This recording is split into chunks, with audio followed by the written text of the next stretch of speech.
Blanchett, what is your moral compass? Where does kindness and humanity sit in a brutal world? Because those are important questions to ask right now. In my vagina.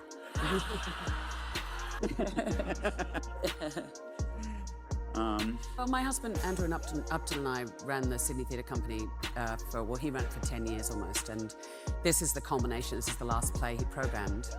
This occurred, imagine it, Los Angeles dusk, glowing neon atop the CIA structure. Media drones buzz like digital insects while paparazzi rev bikes outside Craig's. Suddenly, every device illuminates push notification. Blake Lively sues Justin Baldwin for sexual misconduct and a calculated smear operation.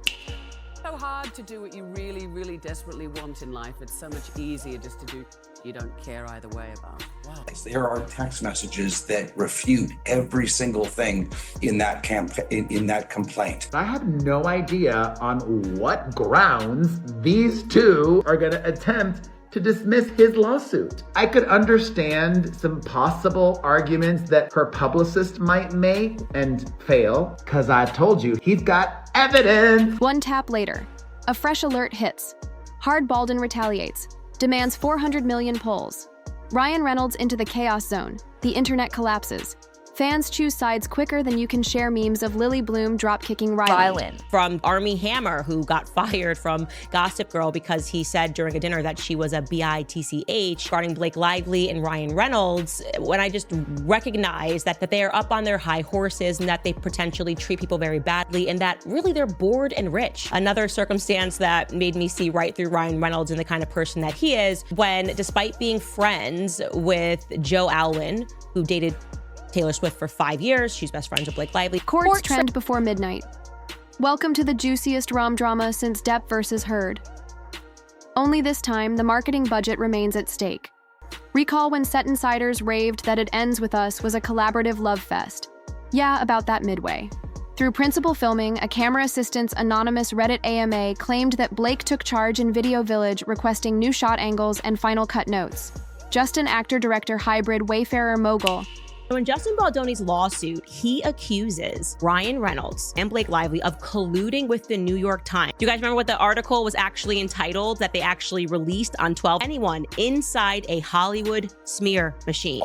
At the Reynolds penthouse in Manhattan, where Ryan Reynolds allegedly bullied Justin so badly that a Sony representative, and her biggest takeaway was, it was so nasty. Frustrated customers are not only offloading these subpar products, but are also flooding social media with viral outcries demanding accountability. Frustrated buyers are not only ditching these inferior products, but are also flooding social platforms with viral protests, demanding accountability. Resident Nice guy reportedly lost temper crew, morale plummeted, overtime surged, and the Sony ledger bled 7 extra filming days. One insider later told Business Insider that Blake's changes reshaped the entire third act around her close-ups. Business Insider Africa fans call that a boss move icon. Critics murmur, it's the classic power. Grab fueling Justin's countersuit. And used her PR people to try and destroy Justin. And we're carefully considering other people that will be sued. Well, she filed a civil rights complaint in Los Angeles, and then within 24 hours, the New York Times had the scoop. They published the complaint in its entirety, and it looked suspicious. Shitty product with atrocious marketing. You have yourself a disastrous brand that will go out of business.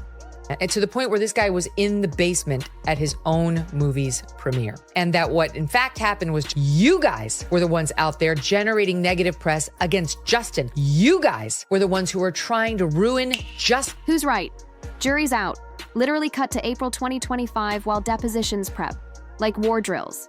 Time magazine releases its 100 most influential list, nestled between President Swift joking for now and AI ethicist Timnit Gebru sits surprise Blake. Lively civil rights legend Sherilyn Ifill writes a glowing profile. Another bombshell, and this time it is pertaining to the New York Times. Amazing that you're not going to believe this, okay? It looks like Justin Baldoni may have a very strong case against the New York Times. Blake's beauty brand is so bad they are donating her products to Goodwill. This is about that narrative that I think they instantly started spinning. I believe that they are going to be able to prove in court that this was personal Ryan Reynolds versus Justin Baldoni, all of the issue. If you look at that URL, look at the date on that, 12/16/2000. Praising Blake's charity and industry pioneering to some, The accolade feels earned to others. The timing is suspiciously perfect. TikTok sleuths dissect the optics. Positive press buffering a looming courtroom brawl. Conspiracy mode. Activates did Blake's PR team pull strings. No proof, just popcorn. All right, you guys, it is Blake Lively and Justin Baldoni Day. Finally, to all of the women out there that are watching, no matter what you do in life, you never, ever, ever go full Amber Heard. The New York Times apparently reviewed 1,000 or more pages of text messages. They would have seen it. Justin never wanted to hurt her, never wanted to be negative to her. And it's all over the place. But they believed her narrative instantly because the allegations were so strong. And I just kind of held fire because I don't trust the New York Times to save my life. You did not know both of their lawsuits have been consolidated into one legal showdown instead of these two separate lawsuits. But perception can be tainted, and Justin's team wastes no seconds filing a bold press release suggesting strategic sainthood. And then, oh boy, Cate Blanchett glides onto a late-night talk show wearing surgical white McQueen and drops this pearl. Maybe we should keep awards, show theatrics off our screens, and celebrate art. Not algorithms, the internet detects shade within hours. Lord Kate trends globally. Pundits pair her, quote, with Blake's Time cover editing. Side eyes that could cut marble. Kate never names names, but Hollywood interpreters speak fluent innuendo outcome. A refined Oscar winner, accidentally or not, fuels the discourse team Blake shares heart emojis team. Justin posts reaction gifs of Jim Halpert staring at the camera. Millennial moms on Facebook cite Blake's Gossip Girl monologues for inspiration. Gen Z TikTokers duet bald cap skits mocking Justin's rumored savior complex. Meanwhile, YouTube LawTube veterans livestream docket analyses pulling 200K viewers. Per hearing, everyone profits from the drama. Important nuance harassment lines exist, and both sides receive vile DMs. YouTube demonetizes 3 channels for doxing extras. Twitter, sorry, X flags, 8 rumor threads. Yet the algorithm feeds on conflict. One micro-influencer even claims a barista saw Blake studying deposition transcripts at Alfred Coffee. No verification, 100K likes. Welcome to 2025 publicity mechanics behind the velvet-draped courtroom doors. This isn't just a lawsuit, it's war. Blake Lively and Justin Baldwin's legal teams have turned the pre-trial phase into a full-blown battleground, with both camps arming themselves with timelines, transcripts, and testimony crafted to publicly obliterate the other Lively's attorneys. Are banking on a narrative of strategic erasure. According to recently filed papers, her legal squad compiled a detailed color-coded timeline, tracking every instance where Blake's creative input was allegedly removed, ignored, or changed post-feedback. Emails reveal late-night production calls suddenly canceled after script changes were requested. Internal memos flagged by her team allegedly include remarks like, "Cut her input, we're losing control." They claim it wasn't a creative difference. It was a campaign to freeze her out in response. Baldwin's side is playing the long game armed with sworn crew affidavits and digital evidence. Multiple crew members reportedly submitted testimony describing what they call rampant diva behavior by Lively, from locking herself in trailers to storming off set over. Lighting setups, one affidavit mentions a now infamous Slack thread titled "Monk Save the Third Act," a back channel where crew allegedly vented about last-minute reworks forced to accommodate Blake's notes, including a beach scene rewritten 4 separate times. It's more than just egos. Now at stake are back-end profits tied to international streaming rights and theatrical distribution bonuses. If Baldwin can convince the court that Lively derailed the film's production to gain leverage, or worse, to steal the spotlight, then insurers like Chubb may withhold millions in payout protections that would not only incinerate the current budget, but also destroy financing options for Baldwin's future projects. One source close to the production calls it a career extinction level event waiting to happen. But Lively's legal team isn't bluffing either. If they prove a pattern of retaliation, intentional sabotage of her contributions, erasure of her edits, marginalization in decision-making, it could permanently damage Baldwin's carefully crafted image as Hollywood's good guy feminist. His best-selling books, motivational speaking gigs, and documentary brand all rest on the premise of allyship. The court of public opinion is watching closely, and the wrong headline could ruin that brand in a single click. Then there's the powder keg of pre-trial discovery emails, DMs, call recordings, script drafts, behind-the-scenes footage. The biggest fight right now, whether it stays locked behind court seals or spills into the public like gasoline on a wildfire. Judge Sanchez has yet to rule, but sources say the tension in chambers is knife-edge level. Lively's lawyer argues that unsealing the documents would trigger mass doxing, including the publication of private addresses and family names already circulating in tabloid leaks. She warns that internet mobs could weaponize out-of-context screenshots, turning artistic disagreements into reputation-destroying smear campaigns. Baldwin's side, however, wants it all public. They say transparency is the only way to clear his name, and they're betting that if the public sees the full picture, Lively's narrative will collapse under its own weight. One insider said, "She's spinning this like a PR pro, but once the receipts drop, sympathy is going out the window. The media is already circling. Like Vulture's streaming platforms are rumored to be in talks for exclusive docuseries, rights depending on who emerges, with the moral high ground tabloids have FTP folders ready to download exhibits." The second Judge Sanchez gives the green light. At least 3 film bloggers have already leaked descriptions of unused script pages that allegedly show Lively rewriting her co-star's monologues to elevate her character. Meanwhile, popcorn sales are up. Literally, financial analysts tracking Google Trends say that interest in the lawsuit has surged so high, it's affecting consumer behavior, with celebrity trial snacks trending in grocery markets and Reddit threads, predicting courtroom outfits like it's the Oscars. What happens next hinges on one decision: seal or unseal. A single ruling could crack this entire saga open, like a dam letting every petty fight, rewritten line, and scathing text message flood. The public record Lively's team calls that an invasion of privacy. Baldwin's team calls it accountability.